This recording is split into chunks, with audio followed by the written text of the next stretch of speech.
Hello musicians, this is Corey Taylor from SkilledMusician.com, where we are helping musicians improve. Thank y'all so much for checking out this video. Now this video is one that I've literally been wanting to make since we started this channel. There are so many musicians that I know, including ones that I admire and look up to, and even ones who mentor me, who struggle with proper fingering when it comes to lines, licks, riffs, runs, scales. And it's simply because they don't really know the principles and concepts behind the fingering technique. And we know that good fingering technique prevents these real kind of weird leaps of the hand, unintentional accents, or even prevents injury. So I definitely want to help improve this for everyone. Also, please note that I have some free resources in the description box, some fingering guides for the major scales and arpeggios. So that's free. So in the description box below, click the link and get that. But let's not waste any more time. Let's get started.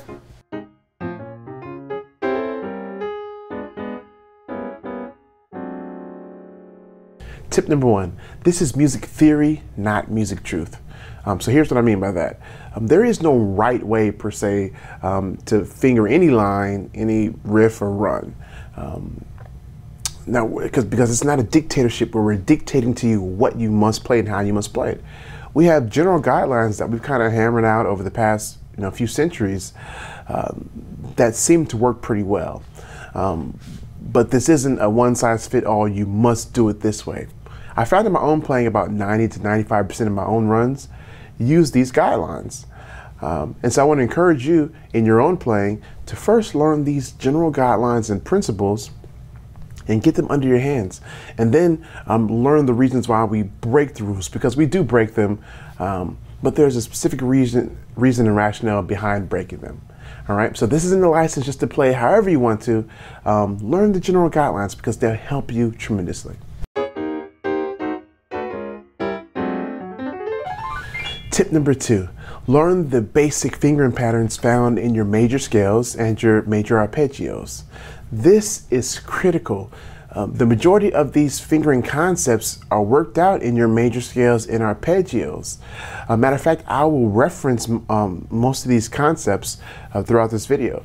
But to encourage you to learn your major scales and arpeggios, what I've done is in the description box, I have a link to the major scale fingerings as well as the arpeggio fingerings. It's free, so just click on it, any information, and download it. Guideline number one, avoid using your first finger, your thumb, on black keys. Now, why do we want to avoid using our thumb on black keys? Well, if you look at the geography of your hand, you'll notice that your thumb is the shortest of your fingers. It's strong, it's great to pivot off of, but it's the shortest, whereas these are much longer. So in the piano geography, we want to have our hand where our thumb stays closer to the white notes down here, and our longer fingers reach the black keys. Okay, now this is a major scale concept. So if you look through all of your major scales, you'll notice the thumb never actually plays any black keys, right? Okay, so I'm going to test you and see how you do with this one idea. We're going to play the E flat major pentatonic scale. And the notes are E flat, F, G, B flat, C, E flat. And we're going to do it 2 octaves, right? So I'm going to play it, but I'm going to blur my hand so you can't see what I'm actually playing. And so it's just so you can hear what we're doing. And then I want you to pause the video and you try it and see if your fingering matches mine when I come back. All right, so I'm just going to play it right now. I'm going to blur my fingers so you can't see what I'm playing, but listen to it. I'll put the notes on the screen as well as you can see the MIDI keyboard as well light up so you know what I'm playing. But here we go. Here it is.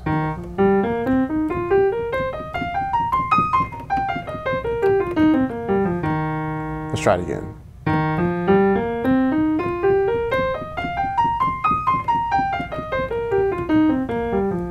I'm actually doing the pentatonic scale 3 octaves. So it's a 5-note scale, E flat, F, G, B flat, C. Just repeat it over. So here it is again.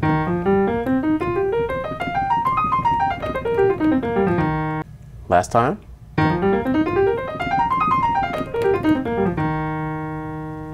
All right, so pause the video now and go ahead and see if you can finger this line and see how you finger it. All right, so you should have tried it. Now, the first note we said was E flat, right? So here's where most musicians I find miss. They start with the thumb initially on this E flat. But remember our rule, we want to avoid putting our first finger, our thumb, on black keys. So if we're not starting with our thumb, this means we have to start with another finger. So let's start with our second finger or third finger, either one does, works. And then let's cross to our thumb now. So, all right, now we have G, and then B flat with our third finger, and we're going to cross again to C. Now on this E flat, the second or third finger works. There you have options there. So I like to use my third finger, but some people like to use their second finger.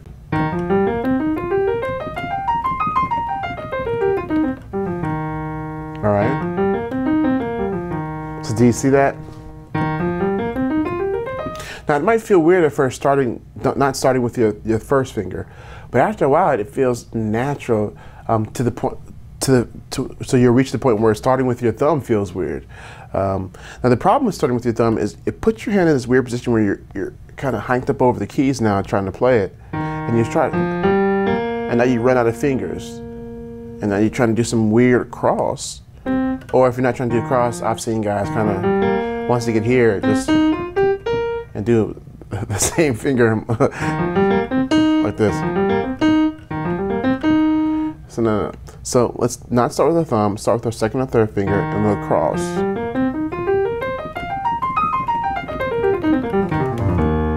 All right, now you might ask, well, Corey, how did you know to do that?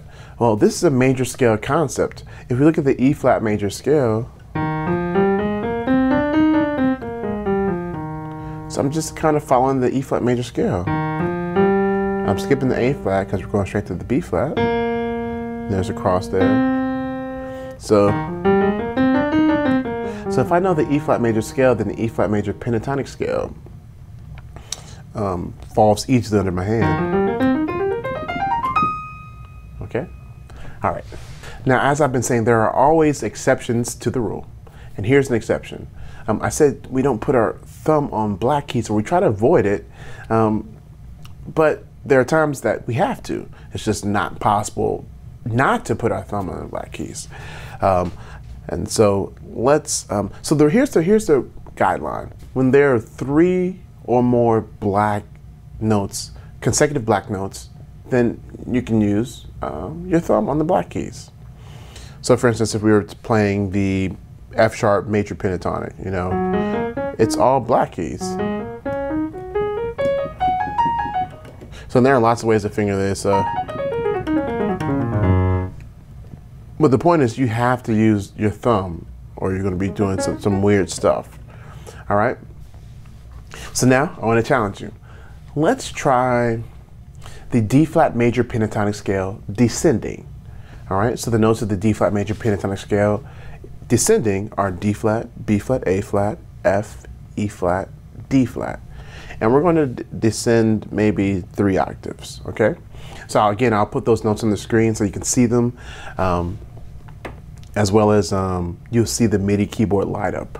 All right, so I'll go slowly first. I'm going to blur my hands now. And so here we go. Here's how it sounds. Let's try it again. Let's go a little slower.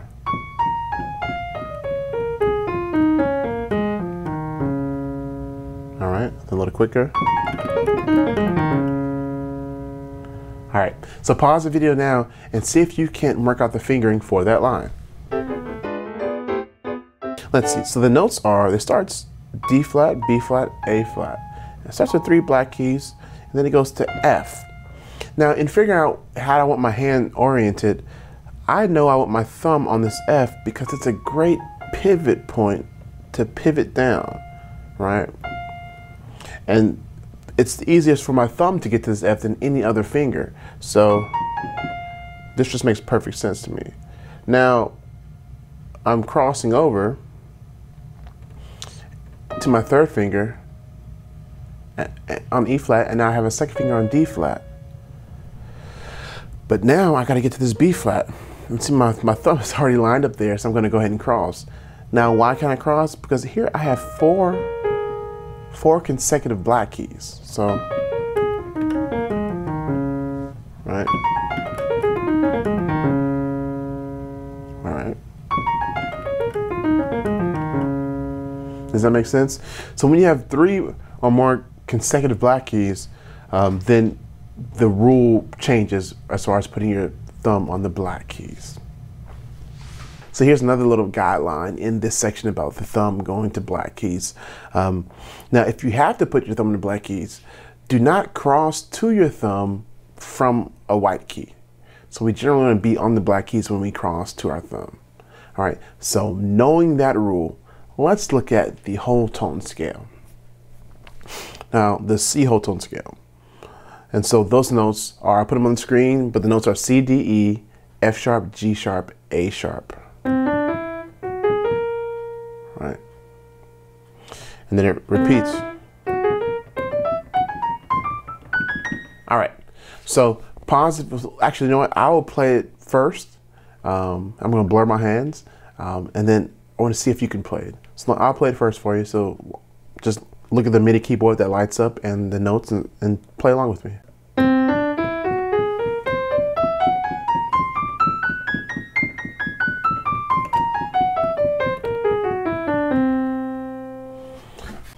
All right, so pause the video now and see if you can play it. All right, so you should have tried playing it. Now, remember our rule, we don't want to cross to our thumb from a white key. So let's see, we have C, D, E, right? Now, a lot of musicians will make the mistake and do this. But you see, we're crossing from a white key to our thumb.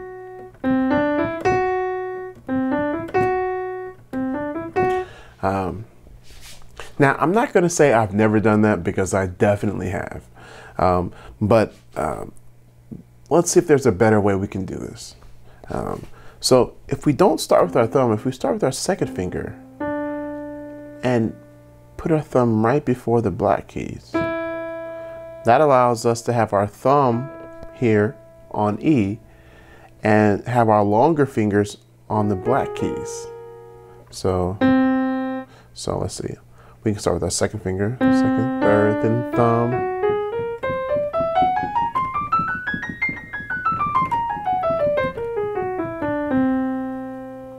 Yes? So you can either start with your thumb and go 1, 2, 1, or 2, 3, 1. You see that? All right. Guideline number 2. You generally want to use your first or second finger, and occasionally your third finger, before playing a black key when ascending. Right? So if we go back to that previous example with the whole tone scale, you'll notice, remember we went C, D, E, and then F sharp, G sharp. So before I went to this F sharp, I said, wait a minute. I would much prefer my first or second finger playing a white key before the black key. So here it is. You see, I went to my first finger, then went to my black keys. Now this is a major scale concept. Let's look at our major scales. Let's look at B flat major scale, just the right hand. So we have B flat, has 2 flats, B flat and E flat. So let's look at it. You notice before I get to the E flat, I'm playing my second finger. Now let's go, keep going. Now I'm playing my third finger here. Now the third finger is not as prevalent as the first or second, but I'm either going to use my first or second and occasionally my third. Let's look at, let's see, E flat major. Here's E flat major. I have my first, then my second finger. Now I go to my black keys. Cross, first, second, and then black. Let's look at E major. I have my first finger. Now my second finger right before the black keys. Right? Okay, so now I have another line for you. This line plays, it's like the major blues with a little flat 7 in there. So it's in the key of A flat. And so I'm going to blur my hands and play it. I'm going to put the notes on the screen. All right, so give it a listen. All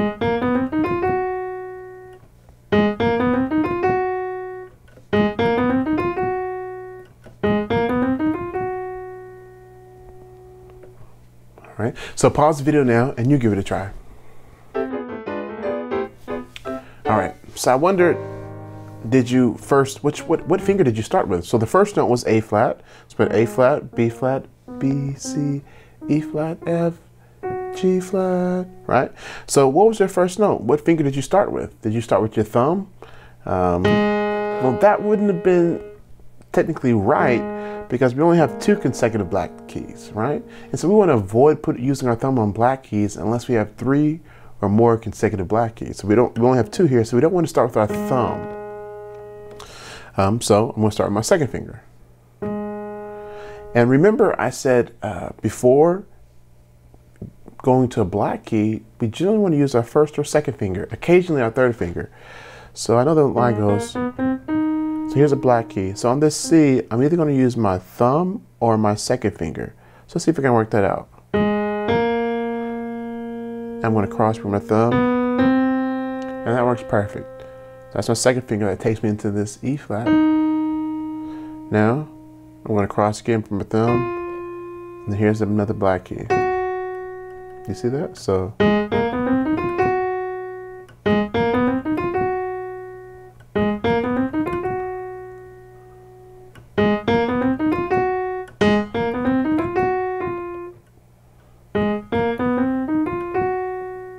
All right, does that make sense? So I hope you got that one. All right, so guideline number 3, use your 4th finger, this ring finger. I know so many musicians who are phenomenal musicians, but they have this weird habit of linking their 4th and 5th finger together. And so they kind of play like this.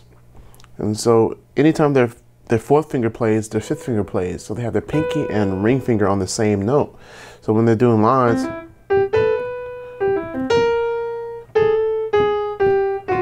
it's always on the same note. And that kind of limits you because if we look at our major scales, watch when we let's look at G major scale. There's 4th finger and then 5th finger. So oftentimes when the melody note, there's a half step and that's at the pinnacle of our line, it's often 4th to 5th finger. Let's look at D major scale. See, 4th finger, then 5th finger. Let's look at E major. 4th finger, then 5th finger. So it's kind of half step. That's a perfect place to use 4th finger and then 5th finger. So I have another line for you. So this is kind of a like bluesy kind of deal in the key of B flat. All right, so the notes of this line are D flat B, G, F, and then D flat D, B flat G, B flat. And so I have the notes on the screen so you can see them and you'll see the MIDI keyboard as well. So I'm going to blur my hands now and I'll play the line for you. I'll go slow first and then we'll go quicker. All right, here it is. I'll do it again. Try it again. A little faster. A little faster. All right. So pause the video now and see if you can't figure this line out. In trying this line, we stay within a contained F to D. The lowest note is F, the highest note is D. So I don't really need to move my hand around. So I feel pretty comfortable just putting my thumb on F and letting it kind of stay there. Well, not stay there per se, but that'd be the lowest note. So I don't need to move my hand around as far as sideways so much. And so I'm going to start with my 4th finger or my ring finger on this D flat. Because I know I have this, and this half step at the height, the pinnacle, the summit of the line is 4 to 5, right? Remember that's a major scale concept. So, and then to finish it out.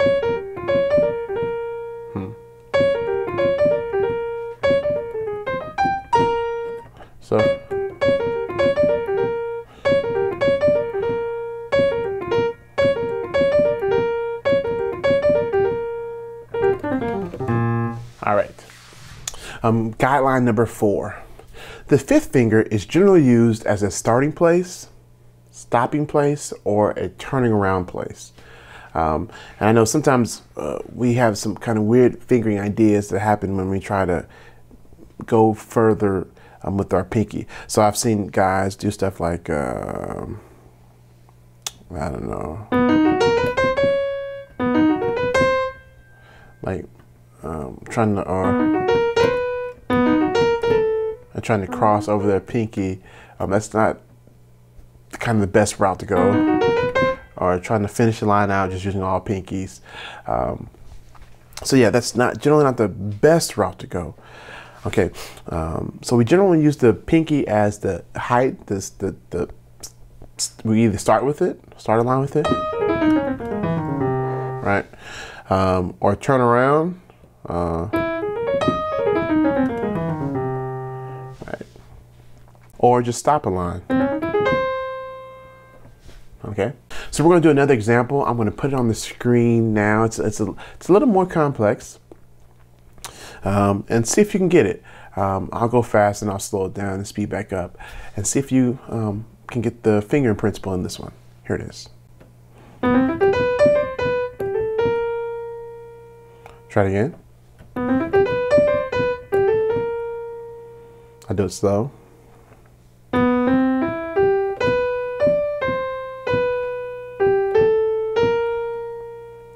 At the time.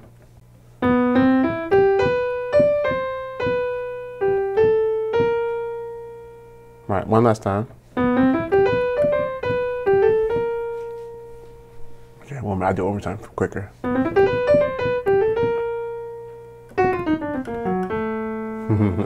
All right, cool. All right, so pause the video now and see if you can't work out the fingering for this line.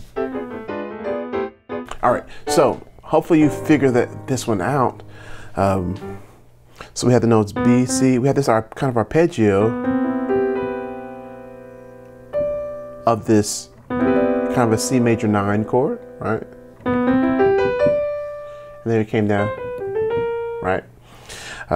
So I know I definitely want my pinky to land this D, because that's the pinnacle of our run. That's the height of it. So we're turning around. We're going up, right? And then we're coming back down. So the latter half of the run I've got, I believe, because I know I want my pinky there. That's this front part. Now, what the tendency is to, go and have our pinky here. But pinky means stop or turn around. So doing this sets us up for failure, or some weird fingering at least. All right. So how about we cross on this E to our thumb on G. So, all right, and that seems to work out pretty well.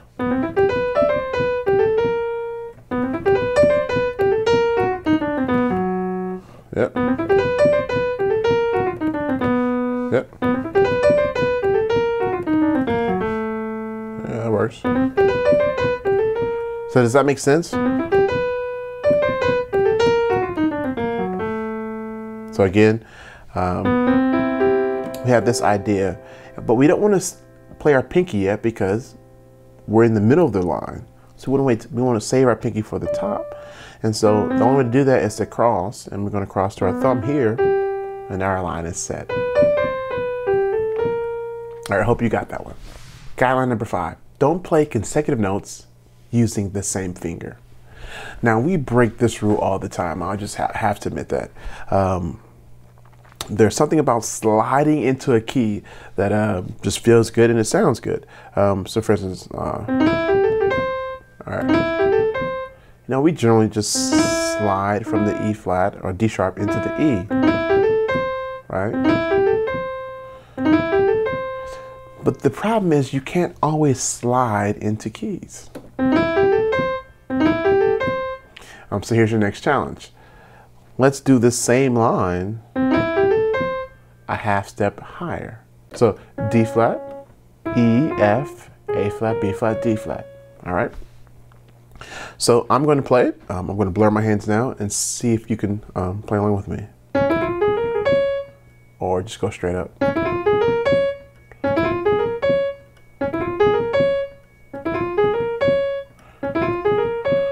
All right, so pause the video now and see if you can't figure this one out. All right, so hopefully you got this one. All right, so a couple things. First off, what finger did you start with? I hope you didn't start with your thumb. So I hope you've gotten that one kind of ingrained in your memory now, not to start with your thumb and do something like this. That's not right. So we're going to start with our second finger. Now, remember we said before going to a black note, we want to either play our thumb or second finger, first finger or second finger. So we have, so we're going here to this A flat. So I definitely want either my thumb or my pointer finger, my first or second finger playing this F. So we have, so that kind of works. And then I'm ending, so I can use my fifth finger or my pinky as the stopping place.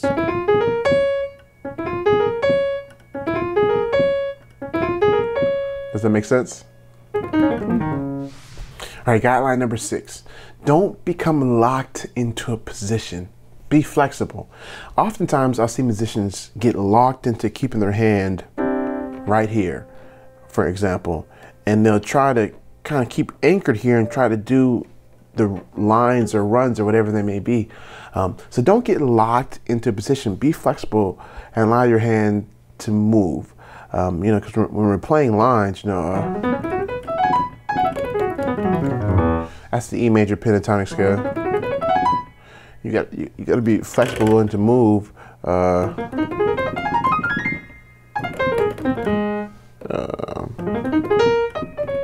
Let's see.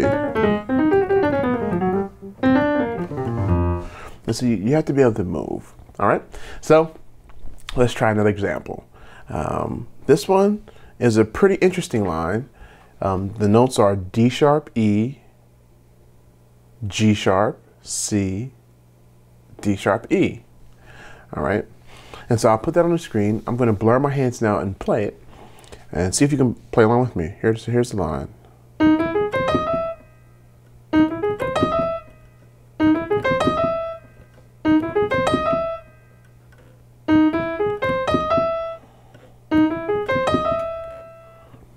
All right, so see if you can get it. Pause the video now and see if you can get that line.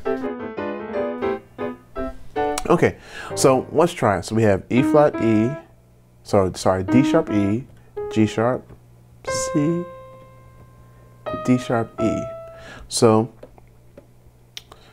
what finger did you start with? I hope you didn't start with your thumb. Again, remember, the only time we feel comfortable breaking that rule is when there are 3 consecutive black notes or more. I'm sorry, this is only one black key, so we're going to start with our second finger. Now here, so our line goes D sharp, E, G sharp. Well, I know before a black key, I generally want to start with I want to play my first or second finger on the white key.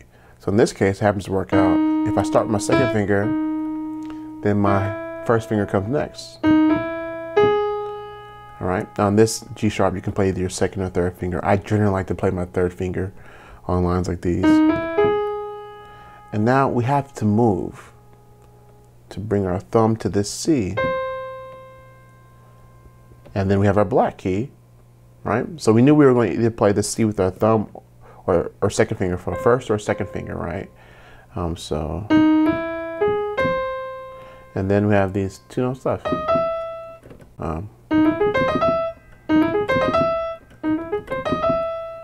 You see that? So you notice I'm having to move, like literally I'm having to move my arm, like my whole hand over. So don't become locked in a position and try to play it like this, like arbitrarily keeping your hand locked over here when you can actually move it over. All right?